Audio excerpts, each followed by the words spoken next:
안녕하세요. 이번에는 에스라서에 대해 살펴보겠습니다. 에스라, 느헤미야, 에스더는 주전 5세기에서 4세기 페르시아가 이스라엘을 지배하던 시대의 사건들을 다루고 있습니다. 또한 이스라엘 포로기 이후 생존자들과 후손들이 어떻게 신앙 공동체를 이루었으며 각자 처한 곳에서 어떤 모습으로 살아갔는지를 잘 보여줍니다.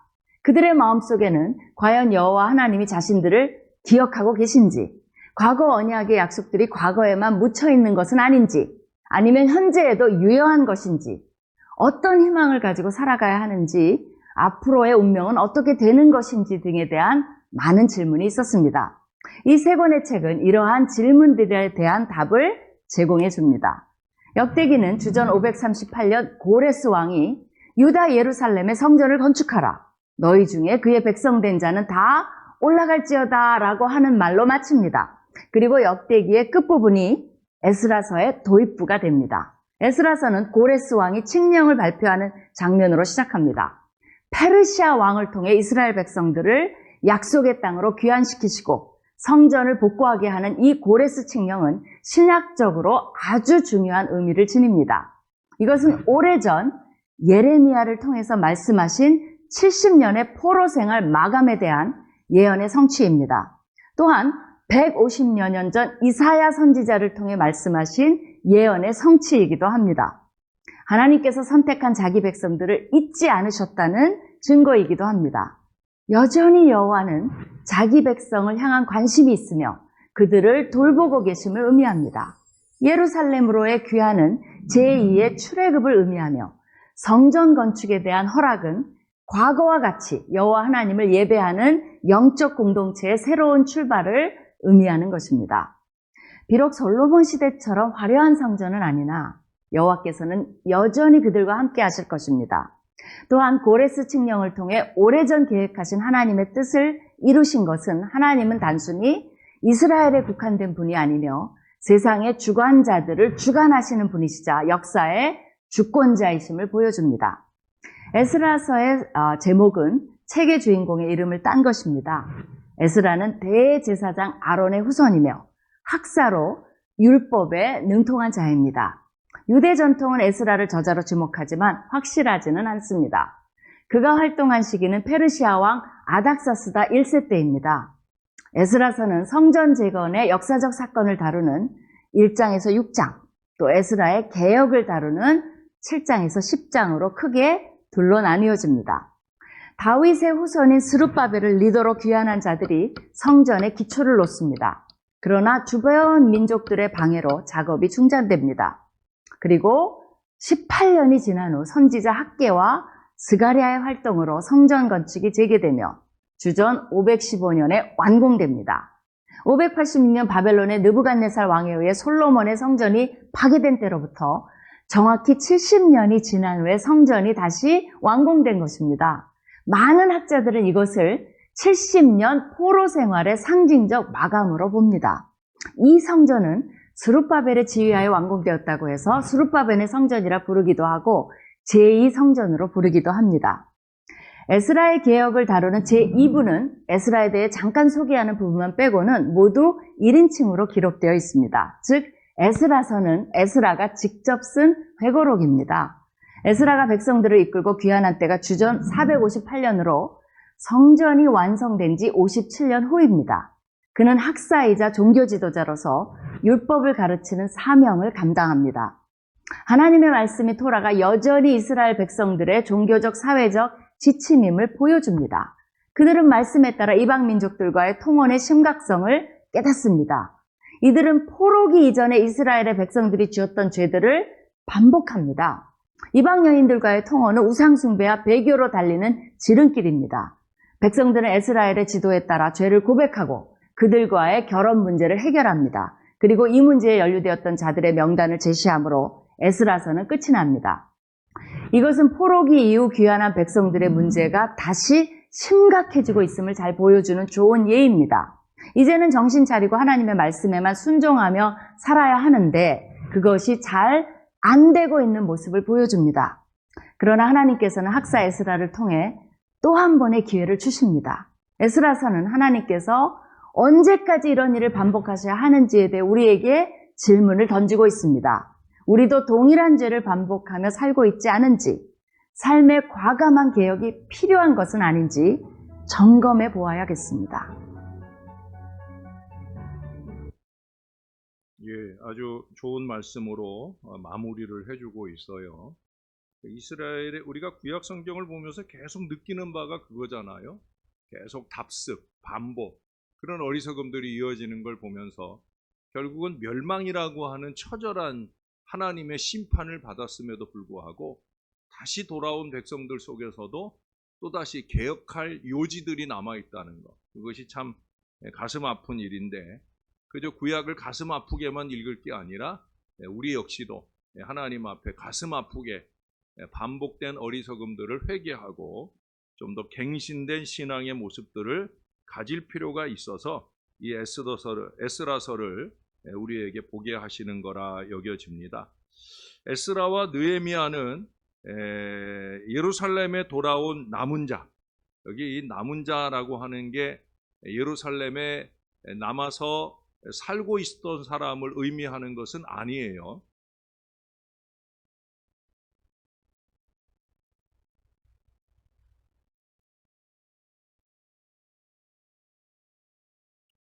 예. 이제 지금 이제 구약에서는 그 이사야가 남겨놓았던 이 남은 자 사상이 아주 중요합니다. 예. 근데 에스라서나 느헤미야서에 남는 남은 자라고 하는 이 표현들은 예루살렘에 남아있던 자들을 의미하는 게 아니에요. 이제 다음 주에 원래 오늘 보려고 했는데 다음 주에 우리가 보게 될 그림 영상 속에서 보면은 오히려 예루살렘에 남아있던, 이스라엘에 남아있던 사람들은 돌아온 남은 자들에 의해서 오히려 경원시되는 그런 모습들도 에스라서에 등장이 되거든요. 그러니까 여기서 남은 자라고 하는 것은 바벨론 포로 생활 동안에도 여전히 하나님께 대한 믿음과 신앙을 지키고 결국 하나님의 뜻에 따라 예루살렘으로 돌아온 바로 그 사람들을 남은 자라고, 포로 귀한 자들, 보통 우리가 이 사람들을 포로 생활로부터 귀환한 포로 귀한 자들이라고 그렇게 우리가 표현을 합니다. 에스더는 포로된 땅에 머무는 자들에 대한 이야기입니다. 그러니까 에스라서와 느헤미야서의 중간쯤 시대에 이루어진 내용들이 바로 에스더서예요. 그걸 염두에 두시면 도움이 되겠습니다. 그리고 아까도 얘기했지만 성전 재건 작업을 하다가 멈추어서 한 18년 동안 지체가 되는데, 그때 이제 학계 스가랴 선지자들이 등장해서 다시금 이 성전 재건을 독려하고 성전 재건 작업이 완성되는 역사를 보여줍니다. 그래서 우리가 에스라서를 읽을 때는 학계 스가랴 말라기, 우리 다음 주에 읽거든요. 마침 다음 주에 이제 예언서들을 우리가 다음 주 월요일부터 쭉 읽잖아요. 이제 그때 이제 금요일의 마지막에 학계 스가랴 말라기를 읽을 텐데, 그러면 훨씬 더 이해하는 데 도움이 되겠다 여겨집니다. 이들이 바로 학계 스가랴 말라기가 포로 이후 시대의 선지자로 그렇게 사역을 했던 세 명의 선지자인 것을 기억하고 가시면 좋겠다 여겨집니다. 이 에스라서의 중심 메시지는 여러분 성경을 한 군데 좀 찾아볼게요. 예레미야로 가볼게요. 예레미야 애가입니다. 애가. 예레미야 끝나고 나면 예레미야 애가라고 하는 게 있어요. 예레미야가 조국 이스라엘의 멸망을 보면서 슬픔의 노래를 지어 부릅니다. 눈물을 펑펑 쏟으면서 이 노래를 지어 부르며, 그래서 이 노래를 이 말씀을 예레미야 애가라고 그렇게 불러요. 31절 가볼까요? 3장 31절입니다. 자, 31절 32절을 제가 읽어드릴게요. 이는 주께서 영원하도록 버리지 아니하실 것임이며 그가 비록 근심하게 하시나 그의 풍부한 인자하심에 따라 긍휼히 여기실 것임이라. 여러분 그 앞에 처절한 슬픔을 쭉 노래합니다. 19절에 가서 보시면 내 고초와 재난 곧 쑥과 담즙을 기억하소서. 쑥과 담즙을 그 입에 머금은 것 같은 아주 쓴맛이 나는 괴로운 그런 순간이라는 거예요.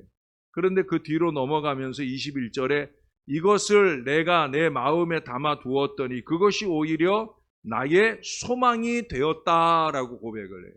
그 소망의 고백이 뭐냐? 여기 31절, 32절이에요. 주께서 영원하도록 버리시지는 아니하신다. 비록 우리가 잘못해서 우리가 잘못해서 하나님께 징계를 받고 멸망을 당하지만 주께서 영원하도록 버리지 아니하신다. 거기에 덧붙여서 그가 비록 잠깐 근심하게 하시지만 그의 풍부한 인자하심에 따라 긍휼히 여겨주실 것이다. 그 긍휼히 여겨주시는 게 뭐냐?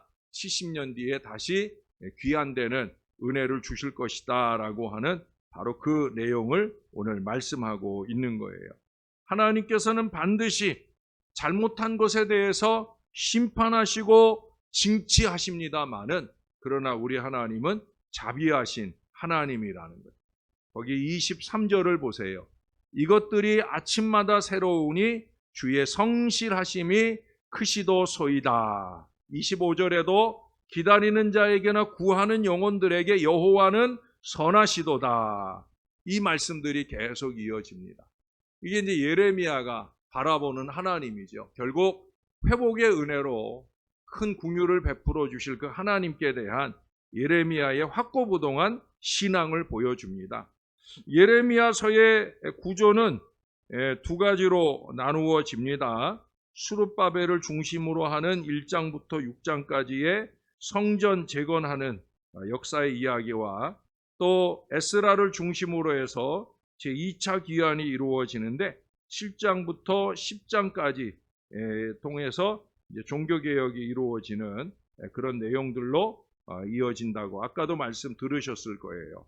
그렇게 이해를 하시면 되겠습니다. 도표 하나를 좀 볼게요.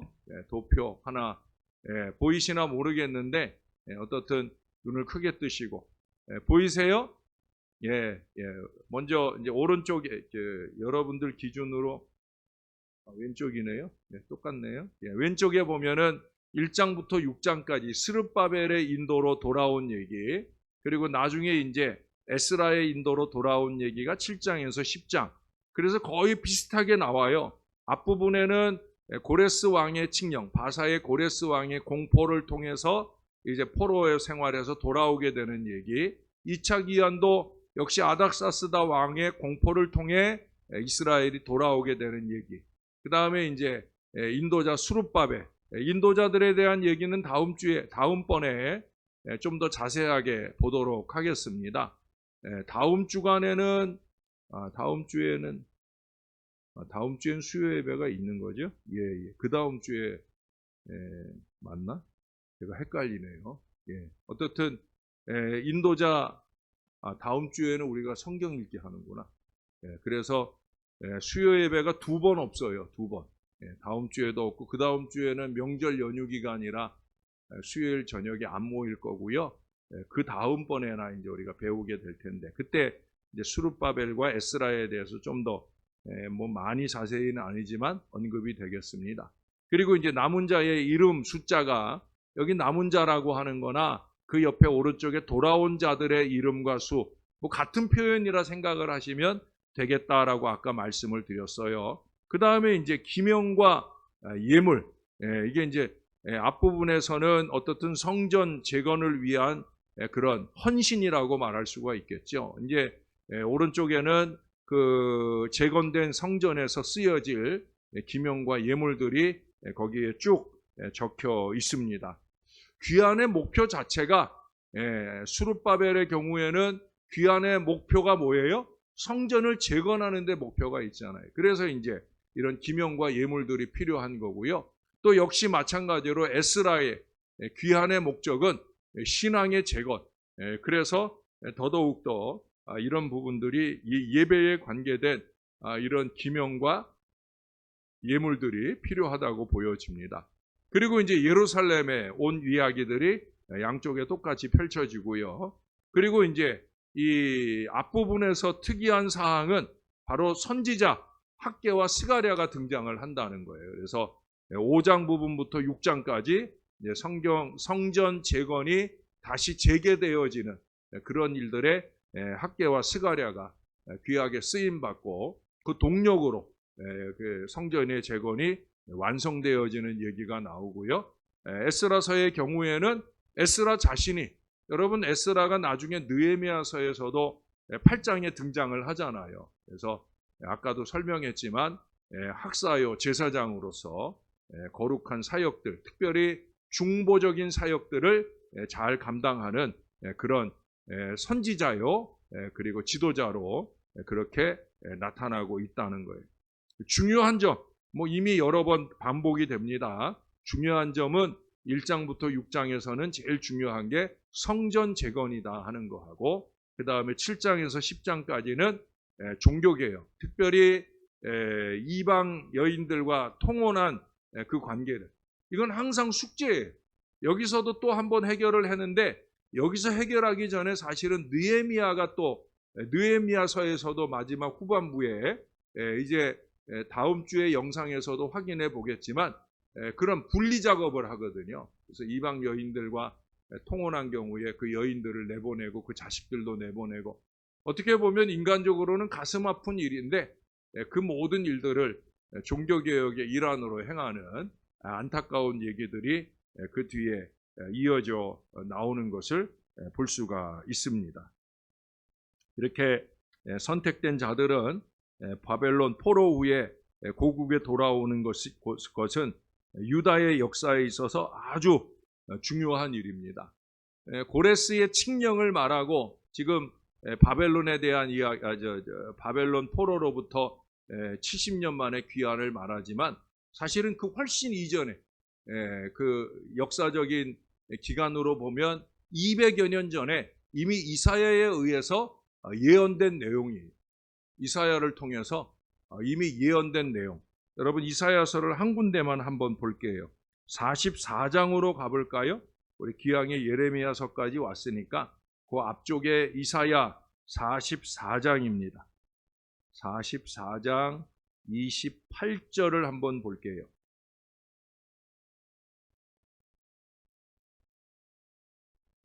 고레스에 대하여는 이르기를 내 목자라, 그가 나의 모든 기쁨을 성취하리라 하며, 예루살렘에 대하여는 이르기를 중건되리라 하며, 성전에 대하여는 내 기초가 놓여지리라 하는 자니라. 아멘. 그래서 여기에서 이미 고레스의 이름이 200여 년 전에 언급이 되면서 그를 통해서 이스라엘이 복귀할 것이다 라고 하는 예언의 말씀. 이사야만 아니에요. 예레미야도 예레미야 25장 11절 이하, 29장 10절 이하에 역시 동일한 예언을 통해서 이스라엘이 다시금 돌아오게 될 것이다.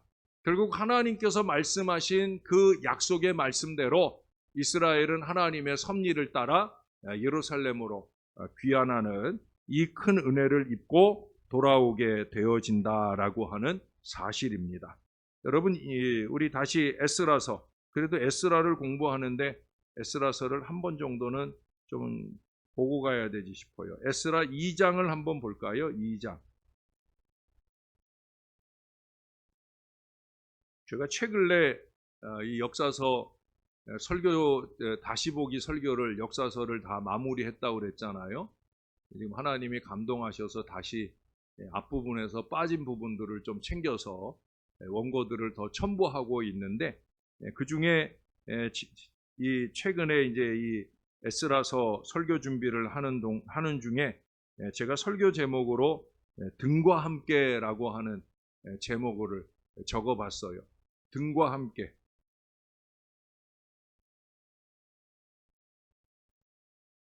등과 함께, 그러니까 이 등이 이 전등 아니면 등불의 등, 그런 걸 생각하실 수 있겠는데 그 등이 아니에요.